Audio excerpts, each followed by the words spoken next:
Hello दोस्तों, आप सभी का बहुत बहुत स्वागत है अभी के इस वीडियो में। हम लोग बात कर रहे हैं क्लास 9th मैथमेटिक्स की। और इसके पहले हम लोग ऑब्जेक्टिव क्वेश्चंस देखेंगे, फिर हम लोग इसके सारे सब्जेक्टिव क्वेश्चंस को भी देखने वाले हैं। तो चलिए एक एक करके हम लोग पहले सारे ऑब्जेक्टिव क्वेश्चंस को देख लेते हैं और सारे क्वेश्चन आंसर को मिला लेते हैं। और साथ ही साथ आप लोग अगर अभी तक टेलीग्राम से नहीं जुड़े तो जुड़ जाइए, दोनों आपको लिंक उसका डिस्क्रिप्शन बॉक्स में मिलेगा। तो चलिए हम लोग शुरू कर लेते हैं वीडियो। यहाँ से आप लोग का सारा ओरिजिनल पेपर स्टार्ट है। आप लोग वीडियो को लास्ट तक देखिए, सारे क्वेश्चन आंसर को यहाँ से डील किया जाएगा। सबसे पहले आपको बता देते हैं 30 क्वेश्चन है, जिसमें से आपको 25 का आंसर करना है। पहला क्वेश्चन है अपरिमेय संख्या 2√2 + 5√3 और √2 माइनस 3√3 का योगफल क्या होगा। तो योगफल जब करिएगा तो इसका हो जाएगा 3√2 और फिर आपका प्लस में 2√3, यानी कि आपका ये हो जाएगा आपका ऑप्शन नंबर बी बिल्कुल करेक्ट। अगला हम लोग देखेंगे तो अगला यहाँ पर आप लोग का है अगला जो है यहाँ पर वो है आपका 8√15 भागा 2√3। तो इसको अगर भाग दे लीजिएगा तो यहाँ पे 4√3 आ जाएगा, सॉरी 4 रूट आपका 5 आ जाएगा, यानी कि ऑप्शन नंबर सी हो गया। अगला यहाँ पर इमेज संख्या √5 माइनस √2 तथा √5 प्लस √2 का गुणनफल क्या होगा। तो इसका गुणनफल हो जाएगा आपका 3, यानी कि ऑप्शन नंबर ए हो जाएगा। अगला यहाँ पर है 1/√7 माइनस √6 के हर के परमेयकरण के फलस्वरूप क्या प्राप्त होगा। तो इसका प्राप्त जो होगा वो हो जाएगा आपका √7 माइनस √6 √7 प्लस √6, यानी कि ऑप्शन नंबर सी हो जाएगा।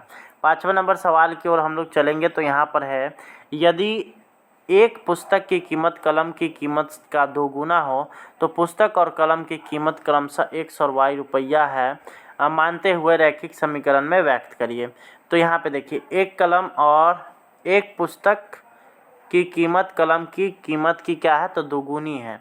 तो यहाँ पर हो जाएगा यहाँ पे x बराबर 2y, यानी कि ऑप्शन नंबर ए बिल्कुल करेक्ट हो जाएगा। अगला यहाँ पर हम लोग छठा नंबर सवाल की ओर आ जाएंगे। तो छठा नंबर सवाल आप लोग का बोलता है यहाँ पर कि रैखिक समीकरण x माइनस वाई बटा 5 बराबर 10 को ax plus B Y plus C बराबर 0 से तुलना करने पर सी का वैल्यू क्या आ जाएगा। तो यहाँ पे आप लोग देख सकते हैं ये यहाँ पे 50 हो जाएगा, ये आप यहाँ पे स्पष्ट रूप से देख रहे हैं, इधर आ जाएगा तो -50 होगा, यानी कि ऑप्शन नंबर डी बिल्कुल होगा। 7वां नंबर हम लोग सवाल की ओर चलेंगे तो यहाँ पर है बिंदु यहाँ पे बता रहा है किस पाद में। तो इसको चलिए छोड़िए, यहाँ पे दिख नहीं रहा है तो इसको हम लोग छोड़ते हैं। 8वां नंबर में आते हैं कार्तीय तल में किसी बिंदु की स्थिति को व्यक्त करने में खींची गई रेखा क्या कहलाता है। तो उसको हम लोग बोलते हैं अक्ष। अगला हम लोग देखेंगे मूल बिंदु का निर्देशांक क्या होता है। तो मूल बिंदु का निर्देशांक होता है आपका ऑप्शन नंबर डी हो जाएगा, 9 का डी। 10 का है y अक्ष पर x निर्देशांक क्या होता है। तो 0 होता है, यानी कि 10 का हो जाएगा ऑप्शन नंबर सी। 11वां नंबर है चतुर्भुज के चारों कोनों का योगफल क्या होता है। तो 360 डिग्री होता है, 11 का ऑप्शन नंबर सी हो जाएगा। 12वां नंबर सवाल हम लोग देखेंगे तो समांतर चतुर्भुज की सम्मुख भुजाएं कैसी होती है। तो उनकी जो समांतर चतुर्भुज की सम्मुख भुजाएं बराबर और यहाँ पे समांतर भी होती है। अगला हम लोग देखेंगे 13वां नंबर सवाल। तो 13वां नंबर सवाल आप लोग का यहाँ पर है कि यदि समचतुर्भुज के विकर्णों की लंबाई 6 सेंटीमीटर और 8 सेंटीमीटर है तो उसके प्रत्येक भुजा की लंबाई क्या हो जाएगी। तो इसके प्रत्येक भुजा की लंबाई आप अगर यहाँ पे देखिएगा तो 36 और 64, इसको अगर आप लोग अगर यहाँ पे स्क्वायर करके अंडर रूट करिएगा तो 10 आएगा, इसमें 2 से भाग कर लीजिए, यानी कि आपका 5 सेंटीमीटर हो जाएगा, बिल्कुल करेक्ट। 15वां नंबर सवाल की ओर हम लोग आएंगे तो यहाँ पर है किसी चतुर्भुज के तीनों कोनों का माप 56, 113 और 84 डिग्री है। तो चौथे कोण का माप क्या हो जाएगा। तो यहाँ पे 360 में से हमको घटाना होगा और 360 में यहाँ पे आप लोग देख सकते हैं 84 है, 113 है और 56 है। तो यानी कि हो जाएगा 4 3 7 7 और 6 13 के 3 हासिल 1, यहाँ पे 9 9 9 और 1 10 10 और 5 15 2।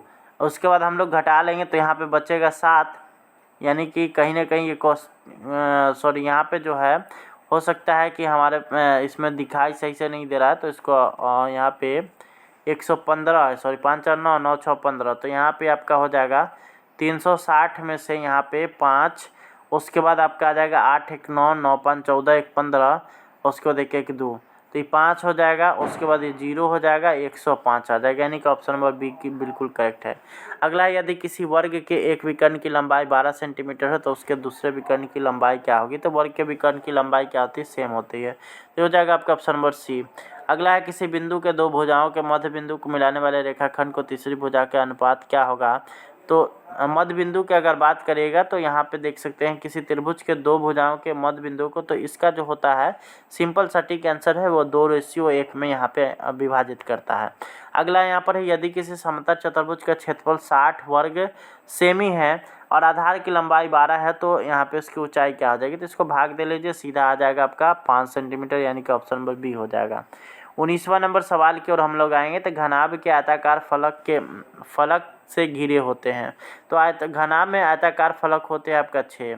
अगला हम लोग देखेंगे तो घनाभ के संपूर्ण पृष्ठ का क्षेत्रफल क्या होता है। तो इसका हो जाएगा आपका ऑप्शन नंबर सी, यानी कि 2 × LB + BH + HL। अगला यहाँ पर है बेलन और शंकु के आयतन का अनुपात क्या होता है। तो यहाँ पे हो जाएगा 3:1, यानी कि ऑप्शन नंबर डी हो जाएगा 21 का डी। 22वां नंबर सवाल की ओर हम लोग आएंगे। तो यहाँ पर आप लोग का 22वां नंबर सवाल है कि गोला का आयतन क्या होता है। तो गोला का आयतन होता है 4/3 πr³। अगला है 7 सेंटीमीटर त्रिज्या वाले एक गोले के संपूर्ण पृष्ठ क्षेत्रफल क्या होगा। तो गोले का जो संपूर्ण पृष्ठ क्षेत्रफल होता है वो होता है 4 πr², यानी कि 2 × 22/7 और यहाँ पे आ जाएगा 7, कट करके यहाँ पर ये बचेगा सिर्फ 7। तो यहाँ पे हो जाएगा 154 × 4, 154 × 4। तो यहाँ पे आपको मिलेगा 4 चौका 16 और 4 पच्चे 20, 4 पच्चे 20, 20 और 2 22 और उसके बाद 4 एकम 4, 626 इसका आ जाएगा। यहाँ पे 626 है क्या, सॉरी इसमें 616 होगा, गलती यहाँ पे जोड़ा हुआ था। 14 सेंटीमीटर त्रिज्या वाले अर्धगोले का वक्र पृष्ठ क्षेत्रफल क्या होगा। तो अर्धगोले का वक्र पृष्ठ क्षेत्रफल होता है 2 πr²। तो 2 πr² इसको करिएगा तो 2 × 22/7, यानी कि 44/7 और गुना यहाँ पे है 14 × 14 कर लीजिए। तो यहाँ पे 7 दूनी 14 मिल जाएगा, 88 गुने आपका आ जाएगा 14, 88 × 14। तो यहाँ हो जाएगा 14 7 14 112 और 112। उसके बाद है आपका 14 8 112, 112 और उसके बाद जो है यहाँ पे 12 और 12, तो यहाँ पे हो जाएगा 24। तो यहाँ पे इसका जो कोई भी यहाँ पे आपका आंसर बिल्कुल गलत है, इसमें कोई भी ऑप्शन बिल्कुल सही नहीं है। तो अगला यहाँ पर देख रहे हैं हम लोग 25वां नंबर। तो यदि गोले का पृष्ठ क्षेत्रफल 154 सेंटीमीटर स्क्वायर है तो उसकी त्रिज्या क्या होगी। तो 154 जब गोले के पृष्ठ का क्षेत्रफल यानी कि 2 πr² का वैल्यू दिया हुआ है, यानी कि 2 × 22/7 × r² बराबर आपको दिया हुआ है 154। तो ये हो जाएगा आपका 22 दूनी 44, तो 7, तो यानी कि आपका आ जाएगा 7 सेंटीमीटर, यानी कि 25 का ऑप्शन नंबर ए बिल्कुल करेक्ट हो जाएगा। 26वां नंबर सवाल की ओर हम लोग चलेंगे। तो वर्ग अंतराल यहाँ पे आप लोग देख सकते हैं, वर्ग अंतराल 1520 की संचयी बारंबारता क्या होगी। तो आ जाइए इसको संचयी बारंबारता निकालेंगे। तो 16 16 8 24, 24 8 32, तो बिल्कुल इसका करेक्ट आंसर हो जाएगा ऑप्शन नंबर सी। अगला यहाँ पर है प्रथम 6 विषम संख्याओं का माध्य क्या होगा। तो प्रथम 6 विषम संख्याओं का अगर माध्य निकालिएगा तो प्रथम 6 विषम संख्या होता है 1 3 5 7 9 और 11। उसके बाद इसको जो है हम लोग को 6 से भाग देना है। तो यहाँ पे जोड़ लीजिए, तो यहाँ पे हो जाएगा 12, 12 दूनी 24, 12 3 36, यानी कि 6 आ जाएगा, यानी कि ऑप्शन नंबर बी बिल्कुल इसका जो है बिल्कुल करेक्ट हो जाएगा। अगला यहाँ पर है क्रिकेट टीम के 11 सदस्यों द्वारा बनाया गया रन इतना है। तो इसका क्या पूछ रहा है भाई, माध्यिका क्या होगा। तो इसको आप लोग छोड़ दीजिए, इसको थोड़ा सा सजाना पड़ेगा तब ये बनेगा, ठीक है।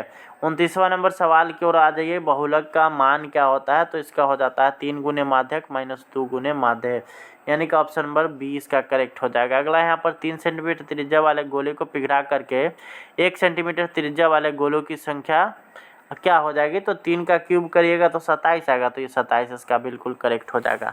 तो इस वीडियो में इतना है। सब्जेक्टिव आप लोग के लिए बहुत ही जल्द हाजिर होने वाला है।